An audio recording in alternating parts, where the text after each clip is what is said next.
سرورا شاہ کریمہ دستگیرہ اشرفا۔ احترام معزز زائرین کرام،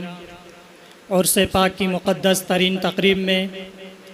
حاضری کا شرف رکھنے والے میرے محترم سامعین کرام، اساتین روحانیت، مخدومان گرامی مرتبت، طریقت کا جامع صبوحی تقسیم فرمانے والے سرکار شاہ جمال مینا مد ظلہ النورانی، ارباب علم و معرفت، السلام علیکم ورحمۃ اللہ تعالی وبرکاتہ۔ الحمد للہ وکفا وسلام علی عبادہ الذین اصطفیٰ ومن بعثہ مبشرا ومنذرا وداعیا الی اللہ وسراجا منیرا وعلی آلہ وصحابہ دائما ابدا۔ قال اللہ تعالی ان اولیاؤہ الا المتقون، صدق اللہ العظیم۔ حضرات، آئیے سب سے پہلے ہم اور آپ اپنے اور ساری کائنات کے مرکز عقیدت ارواحنا فدا حضور خاتم الانبیاء علیہ السلام کی بارگاہ اقدس میں درود شریف کا نذرانہ پیش کریں۔ پڑھیے باواز بلند درود شریف۔ اللہم صلی علی سیدنا مولانا محمد وبارک وسلم، صلاۃ و سلاما علیک یا رسول اللہ، صلاۃ و سلاما علیک یا حبیب اللہ صلی اللہ تعالی علیہ وسلم۔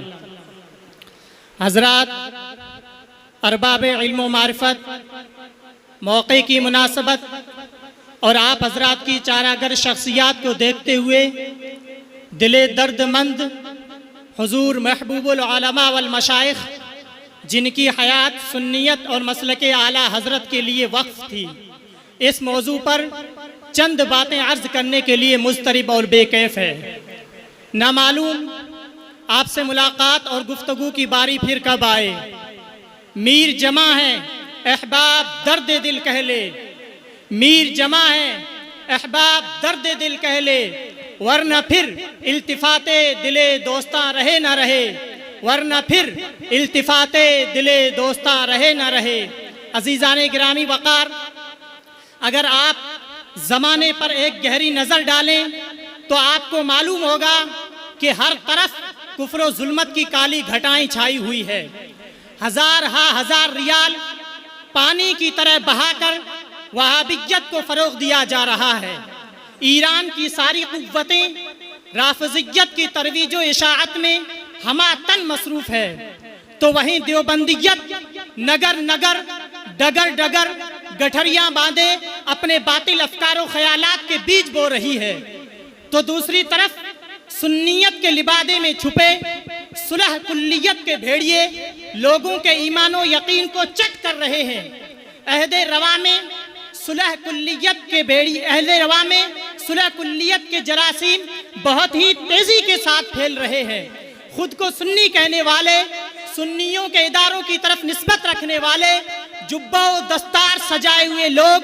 فرقہ باطلہ کو فرقہ ناجیہ کے ساتھ ملانے کی ناپاک کوشش میں جٹے ہوئے ہیں۔ عزیزان گرامی وقار، ایسے پرآشوب دور میں اگر کوئی حسن حسین کی حیثیت رکھتا ہے تو وہ مسلک اعلیٰ حضرت ہے۔ ایسے بھیانک وقت میں جبکہ ہر طرف مہلک ایمان جرثومے پھیلے ہوئے ہیں، اعلیٰ حضرت کی تعلیمات اور آپ کی تصریحات ہی نجات دہندہ ہے، فرامین رضا ہی مشعل راہ ہے، اور مسلک اعلیٰ حضرت ہی صراط مستقیم ہے۔ رئیس القلم علامہ ارشد القادری نے بہت ہی پہلے بیان فرما دیا تھا کہ اب اسلام کی وہی صورت حق ہے جو بریلی کے دارالافتاء سے ہو کر آ رہی ہے، اور اس پر جس ذات نے مکمل طور پر عمل کر کے دکھایا، اس ذات کو ہم اور آپ حضور محبوب العلماء والمشائخ کہ حضور محبوب العلماء والمشائخ حضور شاہ محبوب مینا علیہ الرحمہ کے پیکر میں جانتے اور پہچانتے ہیں، جن کی حیات مستعار کا لمحہ لمحہ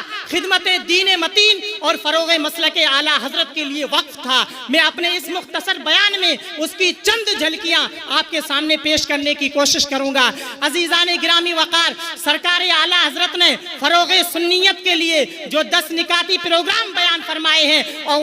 وہ آب زر سے لکھے جانے کے قابل ہیں، اور وہ اہل زمانہ پر مخفی بھی نہیں ہے، اور میں سمجھتا ہوں کہ اس سے بڑھ کر مسلک اعلیٰ حضرت کی اور کوئی خدمت ہو ہی نہیں سکتی کہ ان 10 نکاتی پروگراموں کو عملی جامہ پہنایا جائے، مگر میرے محترم بزرگوں اور دوستوں، ایسے بہت ہی کم خوش نصیب ہیں جنہیں یہ کام سر انجام دینے کی توفیق ملی ہو۔ پہلا پروگرام بیان فرماتے ہوئے سرکار اعلیٰ حضرت لکھتے ہیں کہ عظیم الشان مدارس کھولے جائیں اور باقاعدہ تعلیمی ہو، اور دوسرا پوائنٹ یہ ہے کہ طلباء کو وظائف ملیں کہ خواہی نہ خواہی گرویدہ ہوں، اور تیسرا پوائنٹ یہ ہے کہ مدرسین کی بیش قرار تنخواہیں ان کی کارروائیوں پر دی جائیں۔ عزیزان گرامی وقار، حضور محبوب العلماء والمشائخ نے جامعہ امیر العلوم مینائیہ قائم فرما کر اعلیٰ حضرت کے فرمودات کو زمین پر محسوس صورت میں پیش فرما دیا ہے، جس کی فلک پوش عمارتوں کے مشاہدے سے ہماری آنکھیں ٹھنڈک حاصل کر رہی ہے۔ جہاں میں عام پیغام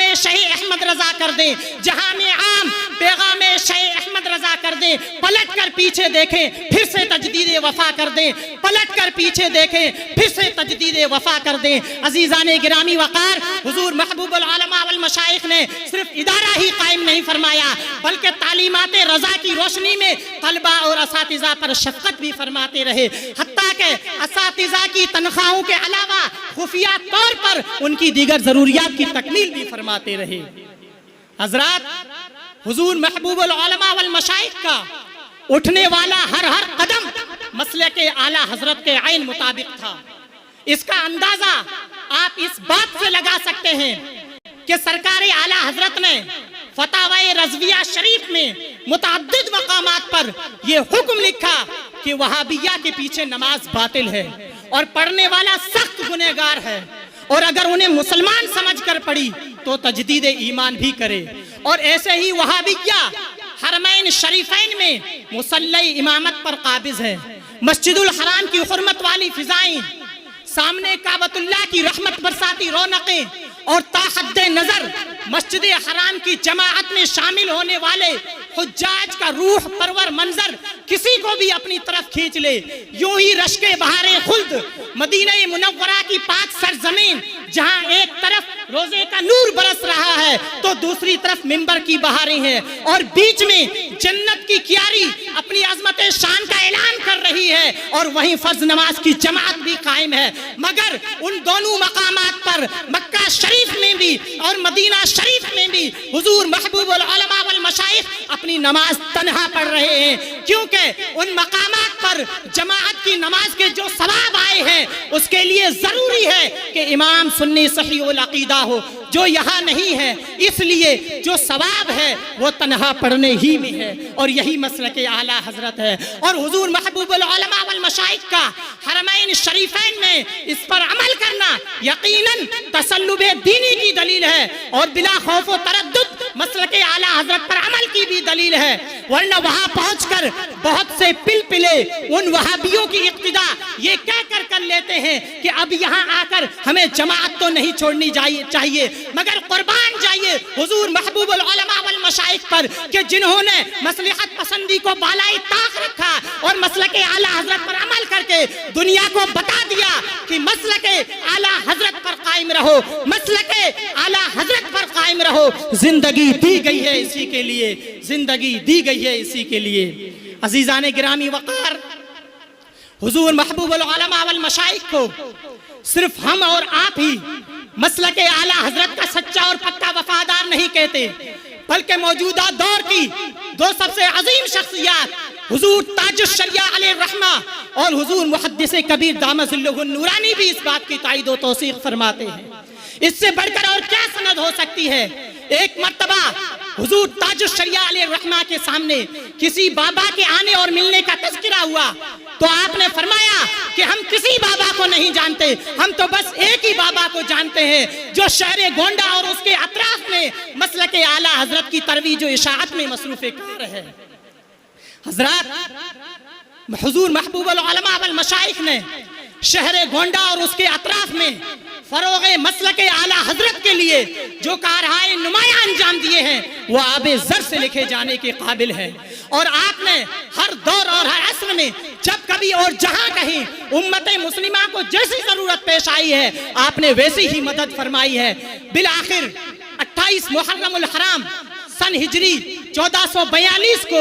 عالم سنیت کا وہ چمکتا اور دمکتا ہوا سورج اپنی تمام تر روشنی کے ساتھ ڈوب گیا اور پورے شہر گونڈا کے اندر اندھیرا کر گیا. اور یقیناً یہ آپ کے مسلک اعلیٰ حضرت پر قائم رہنے ہی کا نتیجہ تھا کہ جس وقت آپ کا جنازہ اٹھایا جا رہا تھا اس وقت خانقاہ عالیہ مینائیہ کے اندر کوئی ایسی جگہ نہیں تھی جو انسانی سروں سے خالی ہو. اور عوام اہل سنت کی زبان پر یہ کلمات جاری تھے کہ آج شہر گونڈا کا مسیحا چلا گیا, آج شہر گونڈا یتیم ہو گیا, آج قوم و ملت کا سرمایہ چلا گیا. یقیناً جس وقت آپ جا رہے تھے زبان حال سے یہ کہہ رہے تھے سورج ہوں زندگی کی رمق چھوڑ جاؤں گا, سورج ہوں زندگی کی رمق چھوڑ جاؤں گا, میں ڈوب بھی گیا تو شفق چھوڑ جاؤں گا, میں ڈوب بھی گیا تو شفق چھوڑ جاؤں گا. باتیں تو بہت تھی مگر میں اتنے ہی پر اکتفا کرتا ہوں. انداز بیاں گرچہ بہت شوق نہیں, شاید کہ تیرے دل میں اتر جائے میری بات. وما توفیقی الا باللہ والسلام علیکم ورحمۃ اللہ.